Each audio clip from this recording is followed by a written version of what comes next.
Welcome, everyone, to 30-Minute Dungeon, the high-paced, fast-paced, chaotic adventure that we're all trying out for the first time. I want to welcome our daring and perhaps misguided heroes, Michael Moore, Tor Warren, and Rachel Polari. Say hi, everybody. Hi, everybody. 30-Minute Dungeon is the 30-minute long dungeon where after 30 minutes the call ends, the adventure ends, and will they have accomplished their goal? Well, there's only one way to find out, and that's by diving into it right now. Michael, will you tell us about your character? Yes, I'm playing Hagalaz the Cursed. He's a lost elf who's just wandering around and swam a bit too much in the ocean, and the Fathomless decide to make him a friend, or maybe an intern. It's not super clear.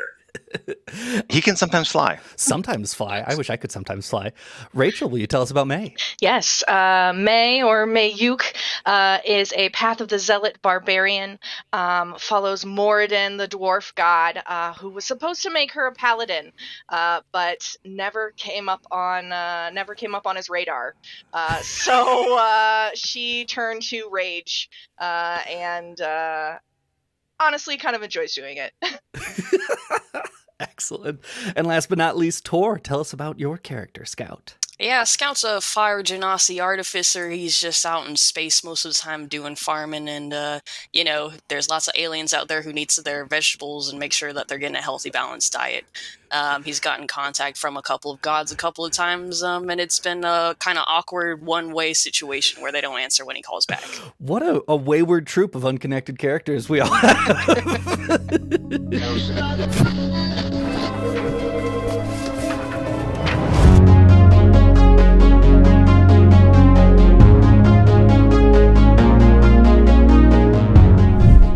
30-Minute Dungeon is sponsored by 3 Dragons in a Trench Coat. Start your adventure today at 3dragonsinatrenchcoat.com.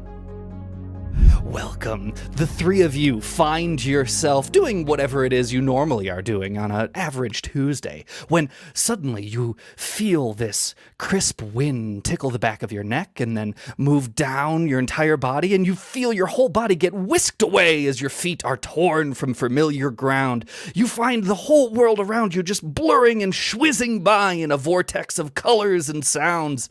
As this disorienting whirlwind subsides, you plop down and are deposited unceremoniously onto a cold, hard surface. The three of you look around. You blink away to try and get the confusion out of your face, and you realize you are no longer where you once were. Around you, the air crackles with an arcane energy, heavy with the scent of solder and old books. You have landed in the midst of a place that defies all expectations. You are inside Professor Pixel's laboratory. You know it's Professor Pixel's laboratory because there's a big sign on the ceiling that says Professor Pixel's laboratory.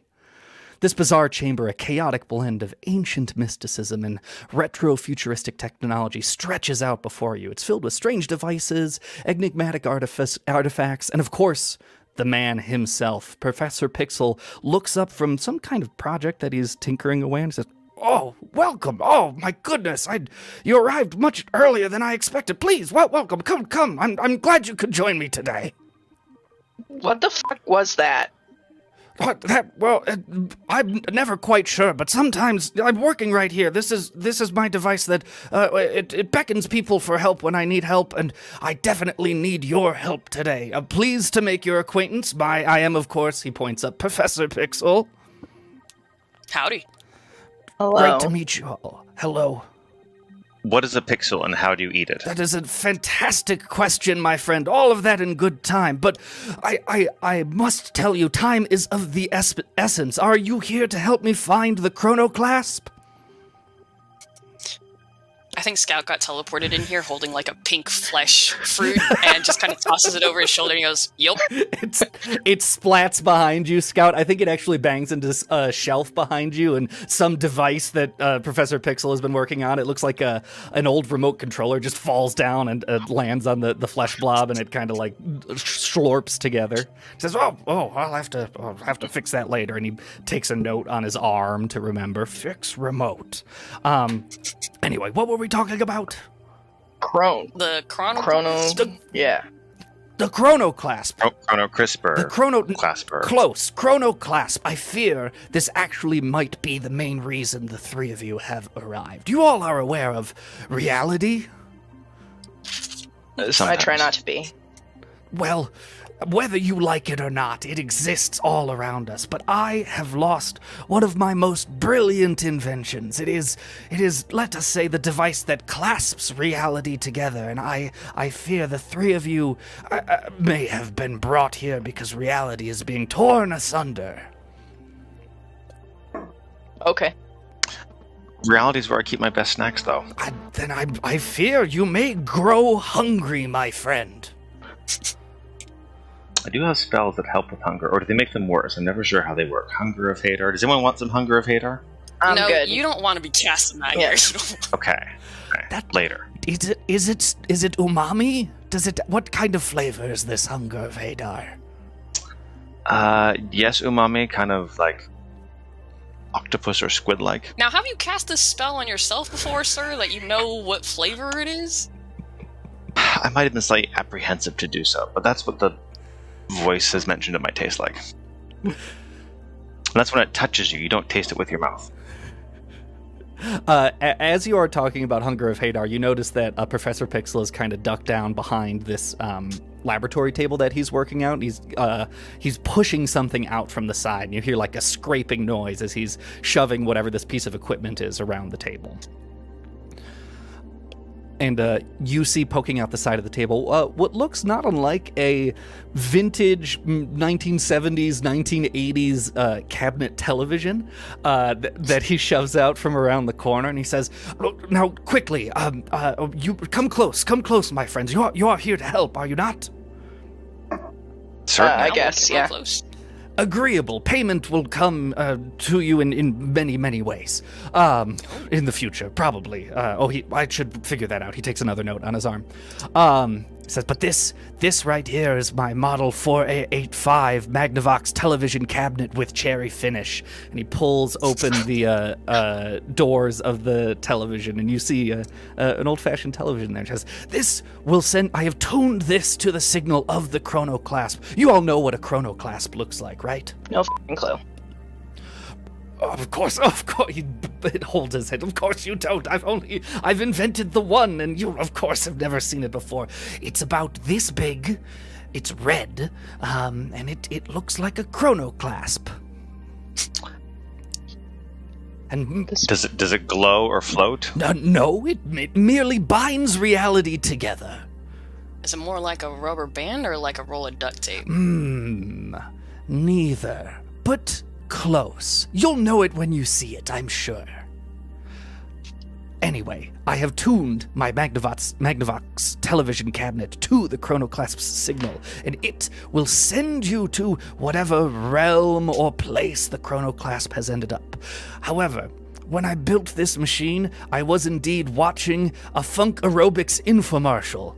And as you know, Funk Aerobics infomercials last only about half an hour. So you'll only have that amount of time. He reaches into his lab coat and he pulls out what looks like an egg timer, and he ticks it to 30 minutes, and he tosses it to you, Scout. And he says, so, please do your best to find the Chronoclasp before the time is up. I know not of where it has landed or what dangers may await you on the other side, but I'm sure you are the people for the job, for you were deposited here in my laboratory, and that seems to be how things work around here for me.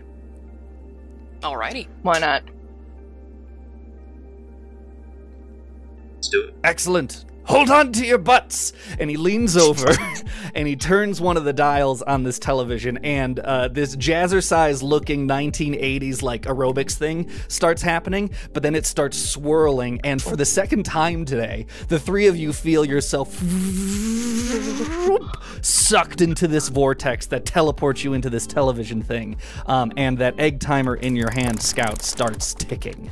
For a brief second, a wide array of colors swishes past you before you find yourself again unceremoniously dumped into a very peculiar seeming chamber. It's very bright in here. The room seems to be very stark and clinical. There's a very fresh scent in the air, almost artificially fresh. On one side of the wall, there seems to be this strange rectangular slabs that all reveal this like silent figure that looks just like each and every one of you, and it moves to mimic your own motions, which is bizarre. You can't tell if there's some sort of enchantment on it. Opposite those seem to be these weird porcelain thrones, with individual doors that seem to bar them off from the rest of the room. And then on the far end does seem to be a door that leads out of this strange, stark chamber. You see no sign of anything that seems to be the Chronoclasp. What do you do? How damp is it? It feels quite damp in here. You hear the faint sound of rushing water actually through the wall.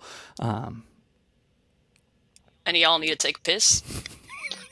I'm good. I was going before we left. Did you finish? I did, yeah. Oh, well, that's good. Don't worry about it.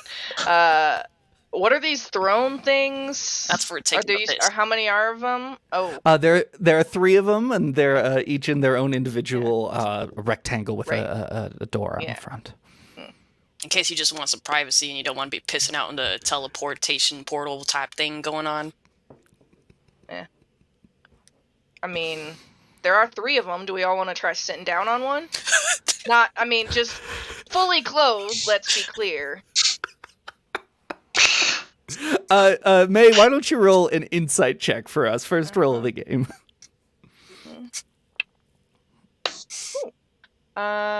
That is a 23. You get the sense that these porcelain thrones, whatever they are, seem uncomfortable, and don't seem to have any kind of magic energy infused in them or anything. They do seem damp on the inside. One of them smells. On second thought, maybe not. A door? Maybe then? I'm liking the door. Doors are good. As much as this is comfortable and damp, yes. Scout, you leading the way? Yeah, sure. What's your method of going out this door? Foolhardily opening it, or are you going to sneak your way out? Foolhardily opening it. You whap this door open, and you hear from the other side, "Ow!"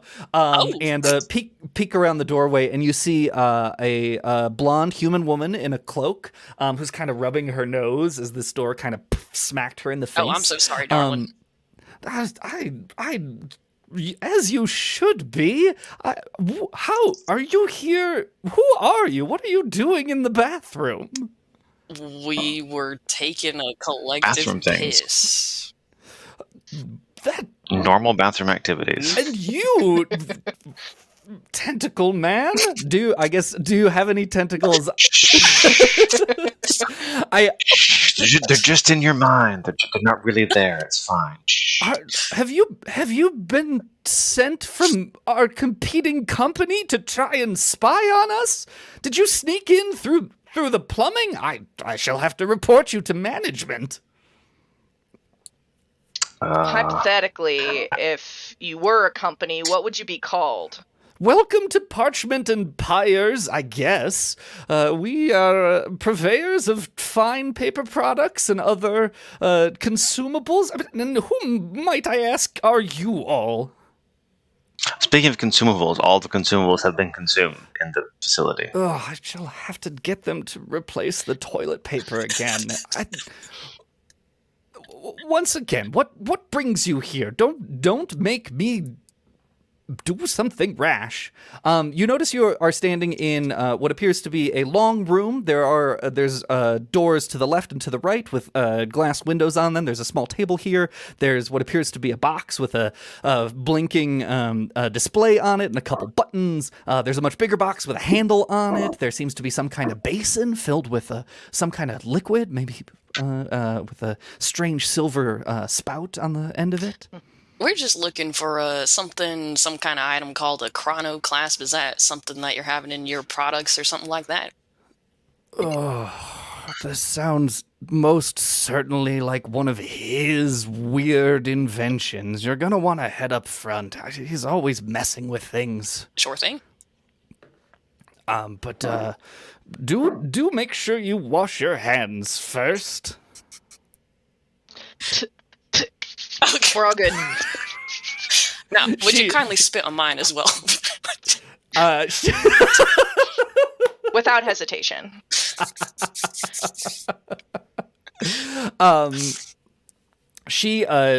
This lady once again looks at you in disgust and kind of tuts her way and exits, not in the direction she pointed, the door to the right. She had pointed out the door to the left, which has like a window on it, with like one of those Venetian shades. Didn't she need to pee?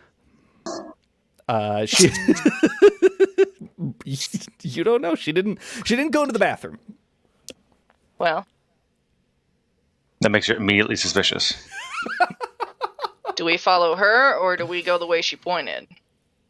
I don't see why we shouldn't follow the way she pointed, even though she didn't go take a piss like she thought she was. Maybe there's another, what you call a bathroom? There is, you notice, on the same wall as the door you exited, another door that seems to lead into a similar looking room. There are little pictograms of beings on both of them. You can't. One seems to have a wider waist than the other. It's hard to decipher. I say we go through the door. Let's check it out. The three of you enter through this door into a much larger space filled with a variety of tables and chairs, and there's quite a lot of commotion in here. There seems to be small wisps of parchment flying through the air. There's about 3 different people kind of running around trying to grab this parchment. It all seems to be issuing forth from a door on the right that seems to lead into a very big room, and there are a couple different people running around trying to catch the parchment. One of them runs past you and says, well, don't just stand there. Help us grab some of this. I'll summon Mage Hand and try to grab a few pieces. Okay. Yeah, you're able to to grab a few. You notice that as you grab these pieces of parchment with your Mage Hand, they do seem to be somehow enchanted slightly. They're kind of flitting and flying around. They do all seem to be blank pieces of paper. Yeah, I'll start grabbing a few. I'm a little shorter, I think, so I'll take the lower hanging ones. This man who has helped you, he's a tall, gangly man wearing a button-down shirt with a long tie, and he says, "Thank you so much. I'm not quite sure what has happened here, but it's been quite the day. We had a problem with the shredder and some sort of rift opened up. I'm not sure quite what happened, but it has affected it. It just, I don't know, we're trying to put it all back in that room. It just seems to be multiplying." Could you kindly show us to that rift in that room that you're speaking of? Oh, sure. It's just right over there. It's the main meeting room. But I'm gonna go. Pam was asking for some help, so I'm gonna grab some of the stuff she was working on over there. But good luck. Book it on over. Thanks. Yeah. Your tentacles might come in handy, Hagelas. They are good for tears, that's true. Can I get perception checks from everybody, please? Ooh, that's a 19 plus 0 on the die. Excellent. 14. 18. Scout, you notice first, you on your way to where this man had pointed, there is a kind of a half-walled off desk working area, but as you approach it, you notice that the walls are kind of like wobbling a little bit uncertainly, and it's the only one in the room that seems to be doing that. With your badass perception roll, you're able to see that. Can I reach out and touch it? Yeah, sure. Roll a dexterity saving throw for me. That's a 10. As you touch this, what looks like almost a carpeted wall, your hand actually gets slurped up onto it, and you take 7 points of poison damage. Oh, yikes. Ow. As this whole rectangle of curvy walls just hops up whoop, and places itself between you and the doorway. This is indeed a gelatinous cubicle. Very good. And we have already rolled for initiative with a little less than 20 minutes left. And up first is Hagalaz. Okay, I assume I see Scout getting blorfed by Yes, the you do. gelatinous I cubicle. think the its cover is blown, to say the least. Okay, then let's do an Eldritch Blast right in its face, trying to push it off of Scout. Excellent. Which face? It has 6. It does Oh, have wow. That is not 20. I think this is 5th level, so I do 2 Yes, do two attacks with two Eldritch attacks. Blast? Yes. Okay. Cool. That's not 20 and a 19. Oh wow. Wow. So 25 and a 24. So Okay. the tens of damage? Yes. Question mark? That sounds right. Sure. There's 18 minutes left. That sounds right. Who cares 6, about rules when time's on the 9, line? 7, 16 plus 4 is 20 damage. 20 damage. This cube slurps away just a little bit, enough for Scout. You're able to pull your hand off and remain freed from it. And anything else for you, Hagalaz? Let's see here. I will retreat to the side of the room, and then as a bonus action, summon the spectral tentacle. Excellent. So I can use it next turn. This tentacle appears. What color is it? It's the same pink color as Tor's blobby fruit. Gross. I'll be like, that's Cal. Like, yeah, see, I got you. See, same team. There are still 2 or 3 office workers running around, and they are baffled by what's going on right now. As we move on to Scout's Keep it moving, turn. y'all. Keep it moving. Scout, you're up. So I'm free. Is the gelatinous cubicle blocking the entirety of the way that we're trying to go? It is blocking the doorway into what appears to be some kind of conference room. Next to that doorway are about 5 or 6 door-sized windows that are covered in glass that it is not blocking, but the glass is. So if I were to shatter the glass, would we be able to get through there? You can certainly try. Cool. I'll cast the shatter spell. Just go ahead. They knew. Fit for purpose. Yeah, I mean, I can't imagine what you'd even have to roll for that. I can't either. It's in the name. Shards of glass go flying inwards to this room, and the blinds that are hanging there get blown backwards, and the cube kind of slurps around a little bit. You can see a little better in that room. In the corner of the room, there is what looks like a normal paper shredder that's working in reverse, and it's just blasting out pieces of paper. There appear to be a variety of other tools and instruments laid across the table. They are, of course, all alien to you, so it's difficult to decipher what they all are. Do I get to do shatter damage on the cubicle also? I guess it is in the AoE, yeah. Can he make a Constitution saving throw, please? He can, indeed. It's 1. Oh. No joke, yeah. Okay. That's fine with me. Yeah. That's 9. Only 9 damage. Wow, that was a bad one. The cube is kind of slurping angrily, if you can. You know, it slurp. Its slurps get lower. And Slurping catawampus. it also had a really bad initiative. So May, you're up next. I would like to rage. Excellent. And I take my maul, and instead of going for the gelatinous cubicle, I'm just gonna run through the shattered glass, heading for that paper shredder. Yes. Excellent. And I just want to make a maul, my first attack on the paper shredder. Excellent all around. Go ahead, roll to hit. That's a natural 1. Oh no! But I do have a second attack. Okay. Yeah, I think your first swing of them all, it kind of misses, and it hits the wall of this office area and just tears open. You actually see there's a pipe inside that bursts and some water starts flying out. Oh no! Wait, water! Hagalaz! And then I make my second attack, and that's a 24 to hit. Yeah, that hits the shredder. Yeah. Yes. Go ahead, roll damage. Yep. Okay, so that is 13 damage. Yeah. Plus my rage damage is, I know how to do this, plus 1d6, let's see, oh, okay, plus 7, let's do radiant damage. Okay. You smack this shredder with your maul, did you say? Is it a creature though? It might not be a creature, so maybe scratch that radiant damage. I will say you don't know what has Mayuk has never seen a shredder before anyway. It's so very true.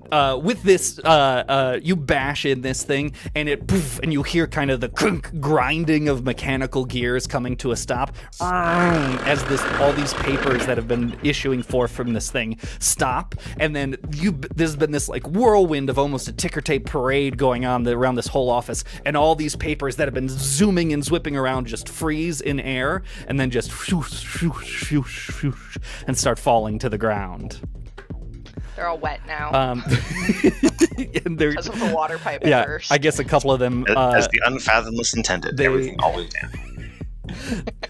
They slop to the ground, which perhaps covers the noise that the gelatinous cubicle makes as it kind of heads towards you, Scout, because you are the closest, and it is going to attempt to engulf you. Will you make a dex saving throw for me? Yeah, I will. That's a 4.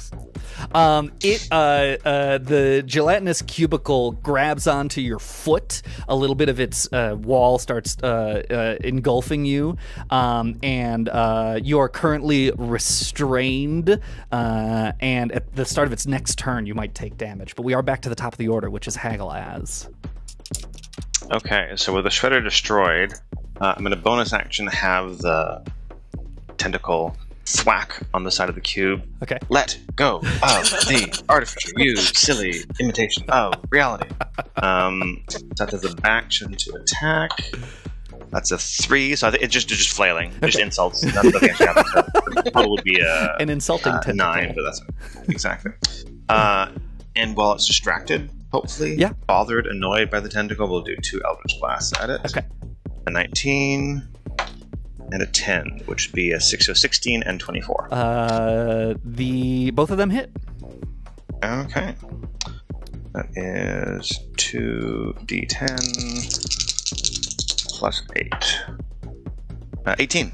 8 and 2 and 8. 18. 18. You blast this thing, and it goes flying sideways towards what appears to be the main reception desk of this area. Scout, you get dragged a little bit by it because your foot is engulfed, but it's not able to hold on well enough, and you get left behind in front of another door that seems to go into an office that in that moment opens up, and you see a man in a suit wearing a top hat come out, and he goes, "But watch this, everybody!" And poof, and he tries to make some fire appear, but it doesn't happen. And he's like, "Well, that's not how that... What on earth is going on out here?" As he looks around. And with that, Scout, it is your turn in the order. Alright. I think Scout at the top of his voice is gonna be like, has anyone seen a Chronoclasp or a Chronomancy clasp or a clasp for a Chron or something? We're kind of running low on time. And he's gonna hold up the timer that Professor Pixel gave us. Which is at about 10 minutes right now. Mm-hmm. What's that you say? You're looking for... Who are you? Are you here from corporate? Yes. Yes. Give me a deception. Yes, we are. Give me deception rolls, Hagalaz and Scout. Hagalaz, do you want advantage? Because I've got a +1. Sure, I got a +7. I okay. figured. Because you're intimidating and I have a tentacle, so... I don't know if I'm intimidating. 3, let's not do that. And a 15. So that's a 22. A 22. He says, you've convinced him. He's like, you're a chrono something? What does it? They didn't. It's large and red and glowing, And it maybe binds bigger all than a stick, or reality smaller. together. It binds Yes, reality that's an important together. part. Are you sure? Well, come into my office, and he invites you into this office, completely ignoring the gelatinous cubicle and all the paper and everyone running through the office. But he invites you into his small office. I guess the question is, do you follow, or are you still Yeah. going to fight this? Okay. I'm Sure. gonna scramble after him. All May, right, you got it over there. Grab the tentacle. I am just going to town on this paper shredder.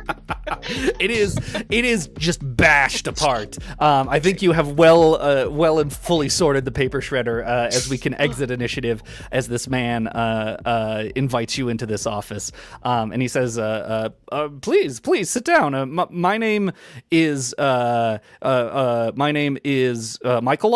I am here. I'm the district manager of our papyrus company here. You say you're looking for something that binds stuff together?